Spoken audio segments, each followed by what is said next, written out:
당당한 여성들의 재취업 드림 프로젝트 희망 잡고 행복한 인생 이막을 위한 여러분의 도전을 응원합니다.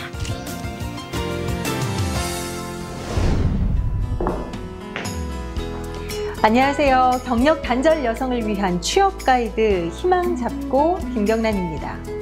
산 정상에 오르는 길이 다양하듯이 취업이라는 목표를 향해 가는 길은 꼭 한 가지 방법만 있는 건 아닐 겁니다. 남들보다 멀리 돌아가고 그 과정이 좀 힘들다 해도 굳은 의지와 정확한 목표를 갖고 적극적으로 취업에 나선다면 좋은 결과를 얻을 수 있을 텐데요. 이런 과정에서 길을 잃지 않고 시행착오를 줄이기 위해서 사회복귀 로드맵을 작성해 보는 것도 도움이 되겠죠. 예를 들어서 처음에는 직업을 탐색하고 그 다음에 진입 경로를 조사하고 그리고 필요한 교육을 이수해서 본격적인 구직 활동에 나서는 과정을 구체적인 계획표로 만드는 겁니다. 처음 가는 길에 내비게이션에 도움이 있다면 훨씬 손쉬운 것처럼 로드맵이 있다면 취업 목표를 향해서 흔들리지 않고 잘 도착할 수 있겠죠. 자, 이 시간 희망잡고와 함께 여러분의 취업 로드맵을 그려보시기 바랍니다. 고민 톡톡 해결 톡톡의 취업 고민 해결사 10여 년간 여성 취업 교육 기관을 이끌어온 고양 여성인력개발센터 유혜림 관장. 재취업으로 고민 중인 오늘의 주인공을 위해 다양한 취업 조언과 안성맞춤 직업 추천까지 고민 톡톡 해결 톡톡에서 재취업의 문을 열어드립니다. 희망 잡고 오늘의 주인공은 경력 단절 기간 3년의 임유란 주부. 2년제 대학을 졸업하고 몇 년 전까지 문화센터에서 전통놀이를 가르쳤지만 학생 수가 줄면서 그만둘 수밖에 없었는데 자녀와의 갈등을 상담을 통해 극복하고 상담 관련 일에 부쩍 관심을 갖게 됐다는 그녀를 만나볼까요? 기존에 어떤 일을 하셨나요? 네, 몇 년 전까지 문화센터에서 아이들에게 전통놀이를 가르치는 강의를 했어요. 근데 학생 수가 줄면서 일을 그만둔 지 3년 가까이 됐어요. 제가 하던 수업은 학생 수요가 많지 않아서 다시 하는 것은 똑같은 상황이 될 것 같고 이왕 새로 시작하는 거 다른 직업을 찾고 싶어요. 취업을 준비하시면서 가장 고려하시는 부분은 어떤 점인가요? 네, 사실 늦은 나이에 다시 일을 하려다 보니까 나이에 크게 구애를 받지 않고 오히려 나이가 들어서도 계속할 수 있는 일을 하고 싶어요. 일을 통해 보람과 성취감을 느낄 수 있다면 더 좋고요. 그런데 막상 직업을 선택하는 것이 쉽지 않네요. 관심 있거나 희망하는 분야가 있으세요? 네, 딸아이가 사춘기를 거치면서 저와 좀 갈등을 겪었는데요. 그때 딸아이와 함께 상담을 받으며 힘든 시기를 극복할 수 있었어요. 그러면서 상담이란 것에 많은 매력을 느끼게 됐고요.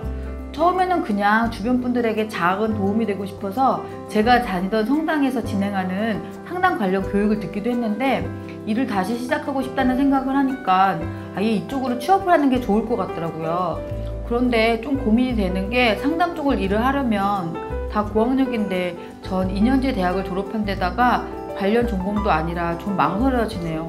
그래서 전문가에게 조언을 얻고 싶어요.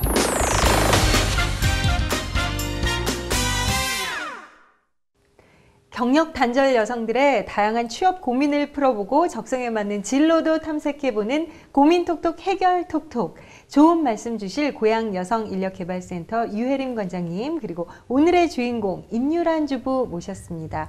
어서 오세요. 안녕하세요. 네, 반갑습니다. 사실 상담 분야는 상당히 다양한 분야의 일자리가 있기도 하고 또 취업 진로를 잡기도 쉽기는 합니다. 그렇지만 몇 번의 경험이 있거나 내가 그런 상담을 경험해 봤다는 이유로 상담사로 진출하기에는 조금 까다로운 조건이 있어요. 그렇지만 임유란 주부님 같은 경우에는 직접 경험을 해보셨기 때문에 상담 심리사를 한번 신중히 고려해 볼 필요가 있겠네요. 여기서 잠깐! 상담 심리사란 정서적인 어려움으로 상담을 요청하는 경우 대화와 함께 심리검사, 상담 프로그램 등을 활용하여 문제 해결을 돕고 지원하는 전문가. 상담의 경우 나이가 많은 것이 문제가 되지 않으며 나이가 들어서도 계속해서 할 수 있는 직업. 다만 상담 심리사는 갖춰야 할 조건이 굉장히 까다로운 편입니다. 다른 직업에 비해서.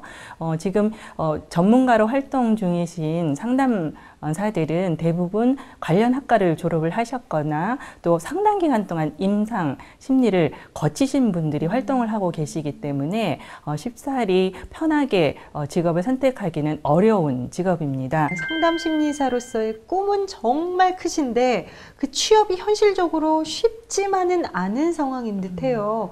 어떻게 하면 좋을까요? 상담 심리사는 여성이 일하기에 아주 적합한 직종이기도 하고 장시간 꾸준한 교육과 자격증을 취득을 한다라고 하면 분야로 진출을 하실 수 있습니다.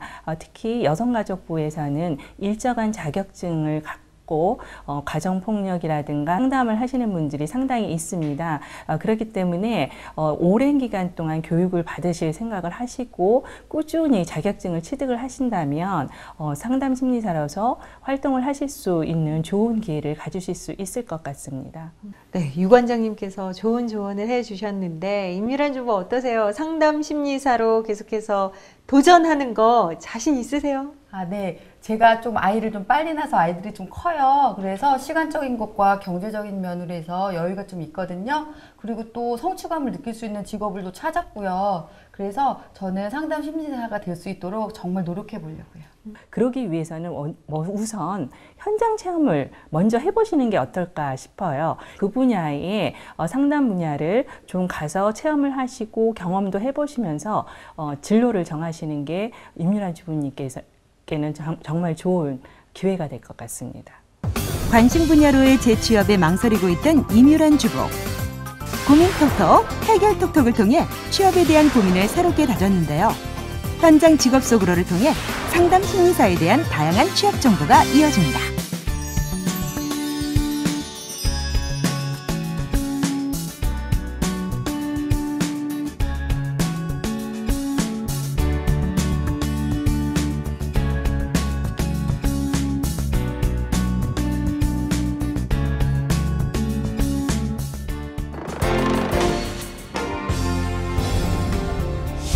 상담 심리사에 대한 직업 정보를 알아보기 위해 특별한 멘토가 기다리고 있는 한 상담센터를 찾은 임유란 주부.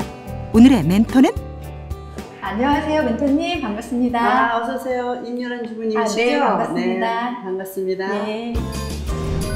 폭력이 노출된 여성들에게 상담을 통해 따뜻한 도움의 손길을 전하는 한국여성상담센터 현혜순 센터장. 그녀가 심리상담사를 꿈꾸는 경력단절 여성을 위한 멘토로 나섰다.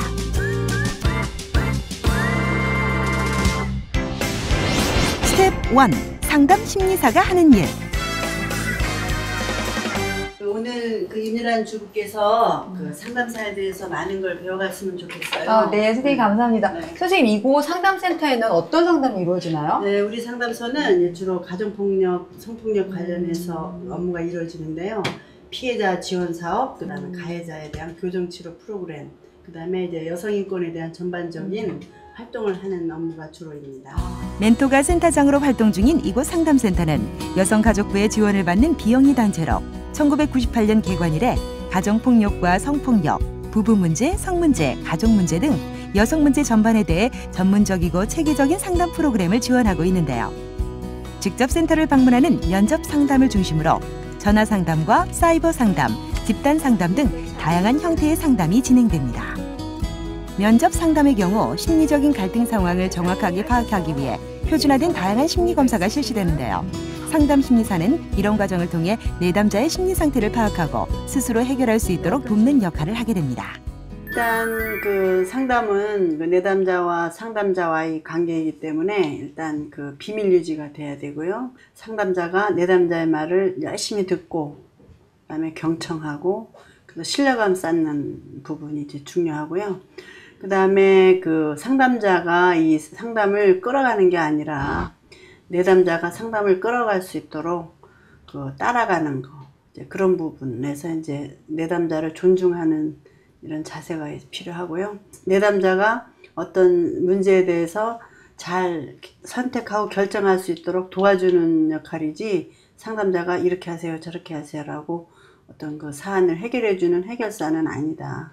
그래서 이런 부분을 좀 유의하시면 좋은 상담자가 될 수 있습니다. 일단 상담자가 얼굴이나 이런 표정들을 이제 읽을 수가 없기 때문에 그 깊은 상담 관계는 이루어지지 않고 그 어떤 정보 제공이라든가 신속하고 짧은 도움을 줄 때는 전화 상담이나 이제 사이버 상담이 이제 편리하고요. 그래서 개인 상담, 면접 상담은 상담자의 여러 가지 공감이나 질문을 통해서 내담자가 더 많은 얘기를 할 수 있고, 또 내담자가 말하지 못한 이런 부분을 상담자가 어떤 표정이라든가 이런 몸짓이라든가 이런 걸로 더 파악을 하면서 상담을 더 심도 깊게 이제 끌어갈 수 있는 이런 장점이 있죠.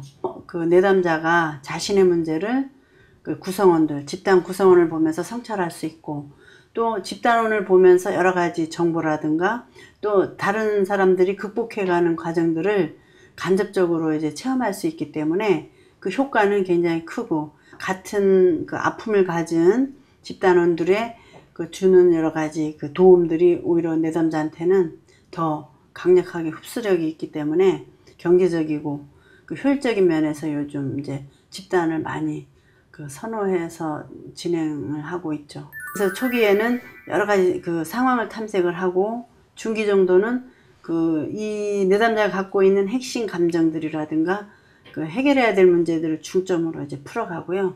종기는 그야말로 종기니까 이제 정리하는 단계, 이렇게 해서 3가지 과정으로 나눠집니다. 심리적으로 불안정한 내담자와 면접 상담이 진행되면 돌발 상황이 발생할 수 있기 때문에 상담 심리사에게는 이에 대한 대처 능력이 필요하며 인내심과 성실성을 갖추어야 합니다. 또 배려심이 많고 적응력과 융통성이 있는 성격이 좀 더 쉽게 접근할 수 있는 직업이기도 합니다.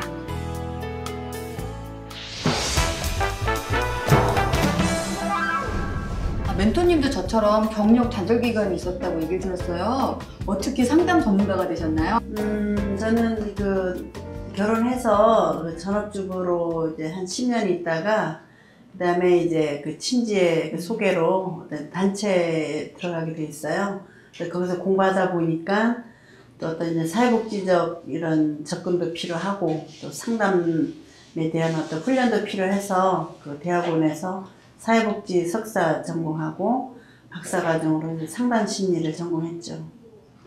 근데 이렇게 상담사가 고학력자를 되게 필요로 하잖아요. 네. 그런 이유가 따로 있나요? 꼭 고학력이 필요한 건 아닌데, 일단 이제 누군가를 이제 상담을 통해서 도와주려다 보면 여러 가지 뭐 어떤 지식도 필요하고 또 정보도 필요하고 그다음에 어떤 실질적인 훈련도 필요하기 때문에 어떤 그 기준 이상의 학력은 요구하고 있는데 뭐 꼭 고학력이어야 된다는 건 없어요. 그렇다면 상담 전문가가 되기 위해서 뭐 적성이나 재능이 뭐 따로 필요하나요? 일단 그 상담사의 기본 자질로는 그 남의 얘기를 잘 듣는 거, 그 다음에 그 사람의 마음을 잘 공감하는 거, 그 다음에 또 이런 부분을 어떤 식으로 이 사람이 갖고 있는 문제를 어떤 식으로 풀어가야 될까에 대한 그 관심 또는 호기심, 이런 부분들이 좀 갖춰져 있고, 그 다음에 그런 부분들을 좀 이제 훈련을 통해서 좀 전문화되도록 하는 과정들이 필요한 거지, 어떤 뭐 타고난 뭐 자질이라든가 이런 부분을 꼭 필요로 하는 것 같진 않아요.